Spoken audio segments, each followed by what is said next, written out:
ખાતે આંતરરાષ્ટ્રીય યોગ દિવસની ઉજવણી। 12મા આંતરરાષ્ટ્રીય યોગ દિવસ નિમિત્તે વડોદરાના સમા વિસ્તારમાં આવેલા જલારામ મંદિર ખાતે પાર્થ સ્કૂલમાં યોગ દિવસની ઉત્સાહભેર ઉજવણી કરવામાં આવી હતી।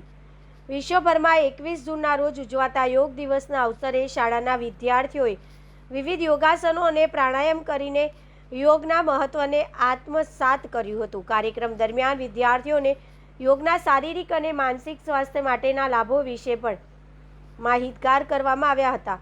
શાળાના શિક્ષકોના માર્ગદર્શન હેઠળ બાળકો દ્વારા યોગાભ્યાસ કરવામાં આવ્યો હતો। યોગ શરીરને તંદુરસ્ત રાખવા અને મનને શાંત રાખવા અને એકાગ્રતા વધારવા માટે અત્યંત ઉપયોગી હોવાનું સમજાવવામાં આવ્યું હતું। કાર્યક્રમમાં વિદ્યાર્થીઓએ ઉત્સાહપૂર્વક ભાગ લઈ સ્વસ્થ જીવનશૈલી અપનાવવાનો સંદેશ આપ્યો હતો। યોગ દિવસની ઉજવણી દ્વારા બાળકોમાં આરોગ્ય પ્રત્યે જાગૃતિ લાવવા અને યોગને દૈનિક જીવનનો ભાગ બનાવવા પ્રેરણા આપવામાં આવી હતી। આજે 21 જૂન જે વિશ્વ યોગ દિવસ છે એ નિમિત્તે અમારી સ્કૂલ પાર્થ સ્કૂલ જે સમા વિસ્તારમાં જલારામ મંદિર પાસે આવેલી છે એમાં અમે ઇન્ટરનેશનલ યોગ ડે ઉજવવા માટે છોકરાઓને ઇન્વાઇટ કર્યા છે।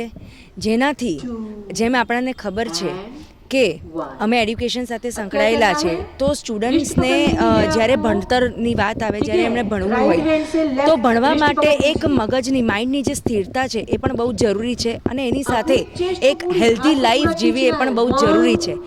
આજની જનરેશનમાં જે હેલ્ધી લાઈફ અને જે માઇન્ડની સ્થિરતા એનો ખૂબ જ અભાવ છે છોકરાઓમાં, બિકોઝ આ ડિજિટલ જમાનામાં છોકરાઓ ઘણા બધા મોબાઈલ તરફ પણ વળી ચૂક્યા છે।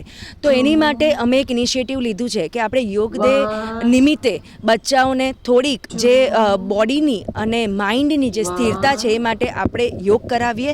તો એની માટે આજે અમે અમારી સ્કૂલમાં એનું આયોજન કર્યું છે અને ઘણી માત્રામાં અમારા નાનાથી મોટા બધા જ છોકરાઓને બધા જ સ્ટાફ અહીંયા આવ્યા છે અને એ યોગા કરી રહ્યા છે। તો વર્ષમાં એક દિવસ પણ આવી રીતે જો આપણે અમે એક ઇનિશિયેટિવ લઈએ તો એનાથી સ્ટુડન્ટ્સની એક સ્થિરતા, એમની માઇન્ડ, એમનું બોડી એક સ્થિર બને જેનાથી એ હેલ્ધી લાઈફ જીવી શકે। એની માટે અમે આજે યોગ દિવસ ઉજવીએ છીએ।